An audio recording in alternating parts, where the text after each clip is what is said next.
chefs traditionnels garants de nos us et coutumes jouent un rôle crucial dans la société et l'administration de notre pays.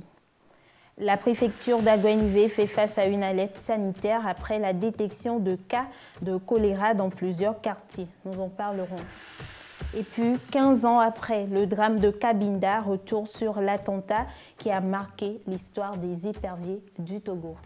Voilà pour les titres. Madame, Monsieur, bonsoir et bienvenue dans cette nouvelle édition. Dans un contexte où les institutions traditionnelles sont souvent mises à l'épreuve, les chefs traditionnels jouent un rôle crucial en tant que médiateurs entre les communes et l'administration moderne. En tant que gardiens de la culture et de la tradition, ils sont non seulement des figures d'autorité, mais aussi des acteurs essentiels dans le développement local et la réconciliation nationale. Notre équipe de reportage est allée à la rencontre de certains chefs traditionnels pour apprendre et savoir davantage sur leur rôle dans la société. Ekoku de Linda Ago. Depuis des siècles, la chefferie traditionnelle occupe une place centrale dans l'histoire du Togo. Elle joue un rôle crucial dans la préservation des us et coutumes qui façonnent l'identité culturelle du pays. Le chef traditionnel est le garant des us et coutumes. C'est le chef traditionnel qui veille aux pratiques de nos valeurs culturelles et identitaires. C'est le chef traditionnel qui préserve ces valeurs qui sont nos valeurs qui fondent notre civilisation. Au-delà d'être des gardiens des traditions et des valeurs qui unissent les communautés, les chefs traditionnels forment une structure organisée allant des chefs de quartier aux chefs de village et jusqu'aux chefs de canton. Chef canton, chef de village, chef de quartier.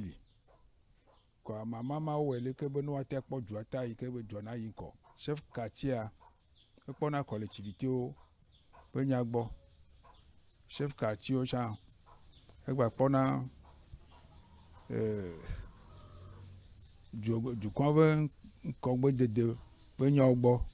le test au moment chef quartier, président d'honneur, CDQ. CDQ a été doré, chef quartier, le chef quartier, on a des sous, fiorbo, ça va comme la comité de développement des quartiers. Nous avons 3 différentes unités administratives au Togo. Il y a d'abord le canton, qui est le niveau le plus élevé. Il y a le village, qui est le niveau intermédiaire. Et le quartier, qui est le niveau beaucoup plus inférieur. En raison de leur statut, les chefs traditionnels doivent incarner un modèle de transparence et d'intégrité afin d'inspirer et de motiver leurs concitoyens.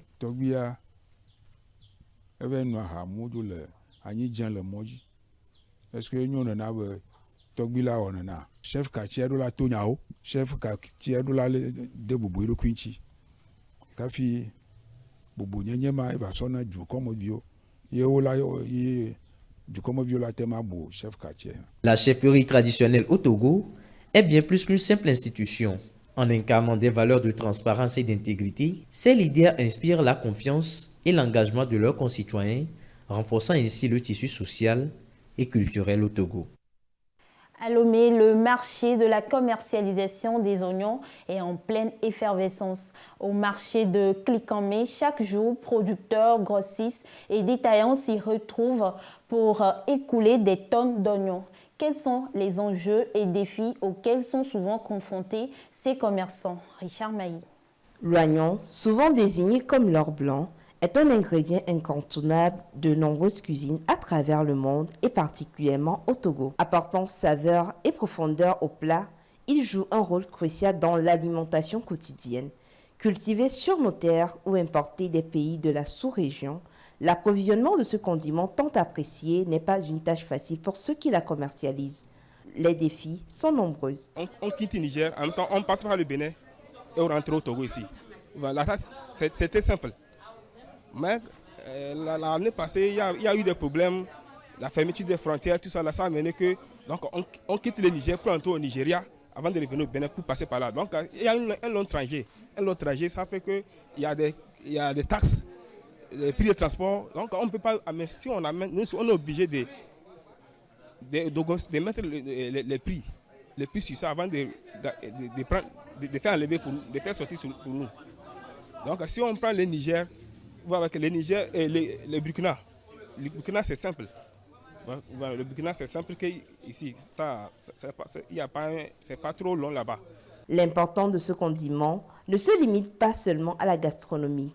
Il est également un pilier de l'économie agricole, d'où un marché spécialement dédié à sa commercialisation à Beklikame, où grossistes, détaillants et revendeurs se rencontrent. Une variété de choix s'offre aux acheteurs, mais en tant que denrée périssable, il est crucial d'écouler les stocks rapidement. La gestion efficace des stocks et la conservation sont tout aussi importantes que la qualité du condiment au moment de l'achat. Cette attention portée à la qualité et à la rotation des stocks est essentielle pour garantir la satisfaction des clients et la pérennité de l'activité commerciale. Donc on a plusieurs variétés.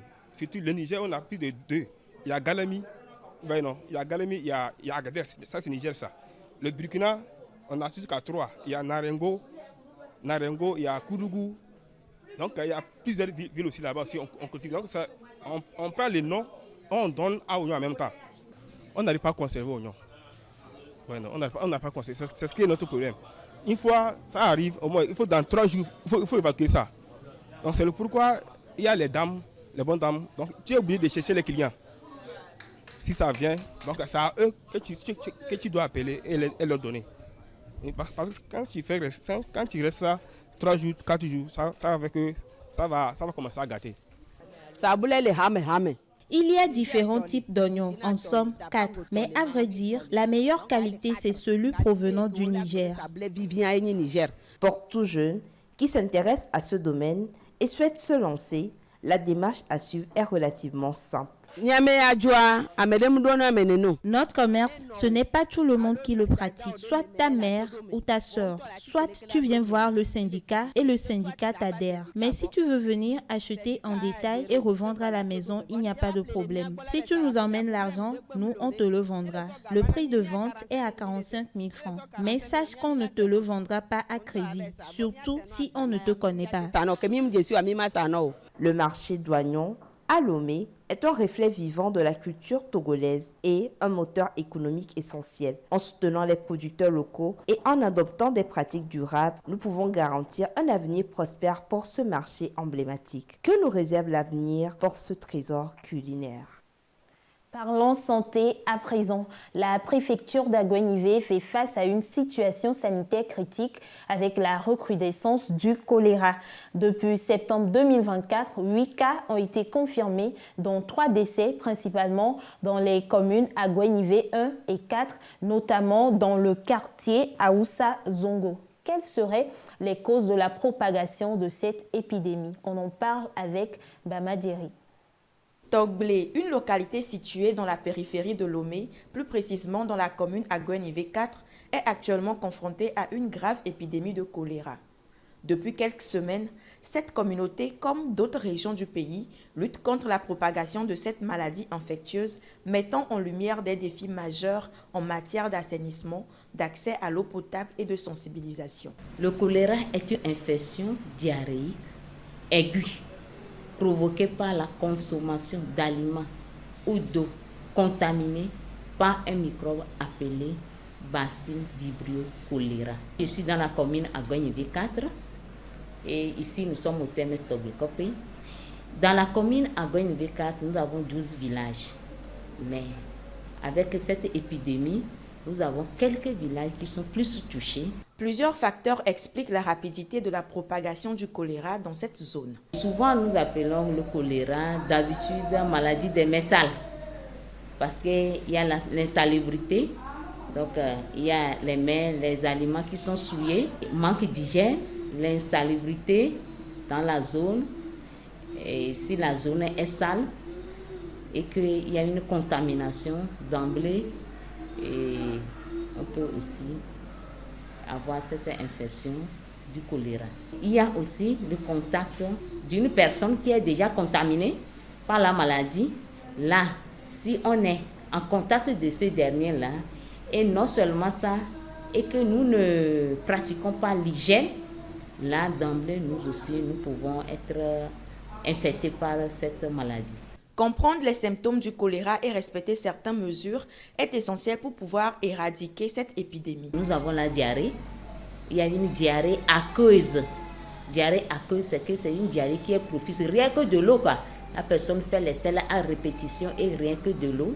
Il y a les vomissements, il y a les douleurs abdominales à type de crampe et la déshydratation. L'accès à l'eau potable et l'assainissement de nos environnements sont les moyens les plus sûrs même de prévention de lutte contre le choléra. Nous sommes en épidémie. En cas de diarrhée ou de notion de vomissement, ce que nous pouvons conseiller ici, c'est que la personne se rende rapidement dans un centre le plus proche. Si la situation à Togblé est préoccupante, elle offre aussi une occasion de repenser l'approche des autorités en matière d'assainissement et d'accès à l'eau potable. Le combat contre le choléra à Togblé est loin d'être terminé. Toutefois, grâce aux efforts conjoints de la communauté, des autorités sanitaires et des partenaires internationaux, il est possible de contenir cette épidémie et de sauver des vies tout en jetant les bases d'une meilleure gestion sanitaire pour l'avenir. Hier, 7 janvier, la communauté chrétienne orthodoxe a célébré à travers le monde la nativité. L'église copte orthodoxe de Lomé a ouvert ses bras aux plus jeunes, aux enfants, pour un moment de partage chaleureux. Le compte rendu de Barou Diadou. Chaque 7 janvier, les chrétiens orthodoxes célèbrent la nativité. L'église copte orthodoxe de Lomé a vibré au rythme de la joie des tout-petits à l'occasion de la célébration de Noël. L'Église célèbre aujourd'hui la nativité de notre Seigneur Jésus-Christ et les églises orthodoxes partout dans le monde, coptes orthodoxes partout dans le monde, elles célèbrent le 7 janvier la naissance de Jésus-Christ. La journée, placée sous le signe de la foi et du partage, a réservé une place particulière aux enfants qui étaient au cœur des festivités.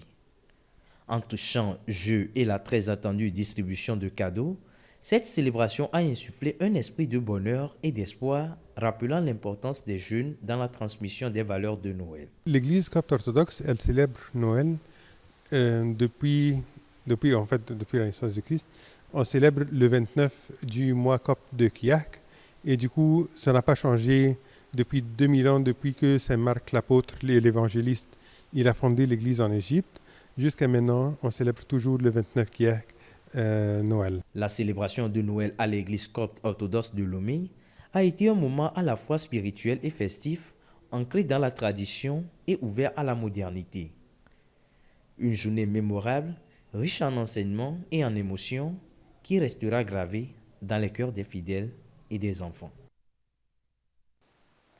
Actualité sportive, après plus de 2 mois d'interruption pour le règlement des contentieux, le championnat D1 féminin de football va reprendre ses droits avec l'étape des play-offs. Telle est la décision sortie de la rencontre entre le comité exécutif de la Fédération togolaise de football et les clubs concernés ce mardi. Les précisions de Elpidio Ayafor. Afin de convenir au bon déroulement des play-offs du championnat première division féminine de la saison 2023-2024, la Fédération togolaise de football a rencontré ce mardi à son siège les représentants des 4 clubs qualifiés. Les 2 parties ont débattu sur les modalités du démarrage des play-offs. Après le verdict sur les derniers cas de litige survenus lors de la première phase, la fêtière du football togolais s'est entretenue avec les représentants des clubs qualifiés pour un partage des idées sur le déroulement des play-offs. Dans leur entretien, avec les responsables des clubs, la Fédération togolaise de football a insisté sur la nécessité de définir les différentes modalités pour le démarrage effectif de la suite de la compétition. Dans le même ordre d'idées, il a été aussi question du format de la compétition, les qualifications des joueuses ainsi que la subvention à leur accorder. À l'issue du face-à-face, un compromis a été trouvé, un modus vivendi bien accepté pour tous. Le comité exécutif de la Fédération de football togolaise se prononcera en dernier lieu quant à l'issue définitive de la saison 2023-2024 de football féminin. Selon des informations émanant de la rencontre, le championnat première division féminine entamé le 21 juillet 2024 prendra fin avec les playoffs pour dégager l'équipe championne du Togo de la saison 2023-2024. Selon le classement officiel publié en décembre dernier, Asko Dokara et Kuroki FC de Tchamba dans la poule A, puis Entente 2 de Lomé et Ahé FC d'Ahépe dans la poule B sont qualifiés pour les playoffs. Pour l'heure, aucun calendrier n'est publié. Notons la présence à cette réunion du secrétaire général de la Fédération togolaise de football, Hervé Agbodan, le directeur des compétitions, Pafio Dobou, puis le responsable du football féminin, Yvette Clossé. Il y a 15 ans, un drame sans précédent frappait le football togolais et bouleversait le monde sportif. L'attentat de Cabinda, survenu en pleine préparation de la Coupe d'Afrique des Nations CAN 2010 en Angola, a marqué les esprits et laissé des cicatrices douloureuses dans les mémoires. Entre douleur, résilience et hommage, retour sur cet attentat tragique qui a ébranlé une nation tout entière. Barouk Diadou. Il y a 15 ans jour pour jour, le 8 janvier 2010, que la famille du football togolais fut frappée par un drame, celui de l'attaque barbare orchestrée par le Front de libération de l'enclave de Cabinda, FLEC, une organisation criminelle en lutte contre le pouvoir angolais. Qu'ont-ils à foutre ces Togolais qui partent pour se faire plaisir, pour être fusillés par des va-t-en en guerre, des hommes sans foi ni loi? La délégation togolaise composée de joueurs, de membres du staff technique, de dirigeants et de journalistes se rendait à la 27e édition de la Coupe d'Afrique des Nations CAN de football organisée en Angola, dont le groupe du Togo est logé dans l'enclave de Cabinda en compagnie de la Côte d'Ivoire, du Ghana et du Burkina Faso. Dans cette lâche déconvenue, 2 victimes de taille, le journaliste Stan Oklo et le coach adjoint des éperviers Abalo Amelete. Ils sont morts suite à ce carnage, laissant derrière eux des compatriotes gravement blessés. Obilale Kodjovi, le goal titulaire des éperviers, va s'en sortir avec plusieurs balles logées dans la cage thoracique. Tous les autres, Nibombe Wake et le coach des gardiens de but, Elanu Kodjo Elicha, le DTN, eux aussi blessés, vont avec tous les autres rester sous un choc psychodramatique. Les secours, quand ils sont arrivés, l'ont été tardivement. Les morts endeuillent la troupe et comme une traînée de poudre, le monde entier et en particulier la famille du football togolais. Le traumatisme est grand. Les raisons macabres et inhumaines évoquées par le FLEC frisent la colère et choquent le monde. Ce sont des indépendantistes qui revendiquent l'indépendance de l'enclave de Cabinda et ils se sont fait entendre à travers la CAN pour une barbarie du genre. Les réactions de la CAF et de la FIFA n'ont pas tardé. Elles condamnent le FLEC. Au même moment, la CAF fait porter la responsabilité sur la Fédération togolaise de football qui aurait outrepassé les décisions de l'instance faîtière du football en empruntant la voie terrestre au lieu de la voie aérienne exigée par la CAF pour se rendre à la CAN. La commission de mobilisation des fonds, dirigée par Winnie Dobaché et toutes les autres afférentes à l'organisation pour la participation du Togo à la CAN Angola 2010, se rétracte. Le scénario crée la confusion. Fâché, le Togo retire son équipe de la CAN 2010 et crée l'événement. Il est sanctionné par la CAF. Le Togo suspendu des 2 CAN qui devraient suivre les CAN 2012 et 2013. Les autorités du pays réagissent avec fermeté. La CAN 2010, malgré tout, s'est jouée sans le Togo. La suite, on la connaît. Le Togo interpelle l'État angolais et poursuit le FLEC auprès des juridictions françaises. Depuis lors, beaucoup d'eau ont coulé sous le pont. Même si, en temps, les autorités angolaises ont réagi, l'organisation criminelle, auteur du drame, n'a jamais été inquiétée. L'histoire est restée sans suite. Qui a demandé à la délégation togolaise de prendre la route meurtrière de Cabinda? Cette question reste sans réponse, mais les victimes continuent de souffrir de leur martyre. Mais jusqu'à quand? Le drame de Cabinda rappelle un autre, celui de Lungi en Sierra Leone, quelques années plus tôt, où de nombreux Togolaises et Togolais ont péri dans un crash d'hélicoptère pour la cause du football. Ces drames sans réponse constituent à ne pas en douter un frein au progrès du sport roi togolais qui va de jour en jour dans l'abîme. À se demander à quand la fin des incertitudes. Parmi les survivants de l'attentat de Cabinda, Kojovi Obilale incarne la résilience et le courage. Touché par plusieurs balles ce jour-là, il a traversé des épreuves inimaginables, mais s'est relevé contre toute attente. 15 ans après ce drame, il partage avec nous ses impressions, son parcours depuis cet événement tragique et ce qu'est devenu sa vie aujourd'hui. Rencontre avec un homme que beaucoup considèrent comme un miraculé. Il y a le papa de Stan qui le vit autrement. Il y a la femme, la veuve de M. Amelete qui le vit autrement. Il y a moi aussi qui le vis aussi autrement. Mais ce ne serait pas pareil aux yeux de la population, parce que pour moi c'était comme si c'était hier, même si on paraît bien et l'enveloppe va bien, mais à l'intérieur de l'enveloppe, des fois ça peut paraître un peu difficile parce que ça bouge de... On traîne toujours avec nos casseroles, je peux dire. C'est dans les moments difficiles que tu vois qui sont tes compagnons. Et puis, moi, j'ai une philosophie aussi, c'est que dans ces moments difficiles, je dirais, dans les drames, soit ça vous soude ou ça vous déchire. Donc, je pense que ça nous a déchirés que de nous souder. Moi, j'ai perdu énormément face à ce drame. J'ai perdu ma famille, j'ai perdu mes enfants. Si j'ai dit j'ai perdu mes enfants, ça veut dire qu'il y a eu une séparation.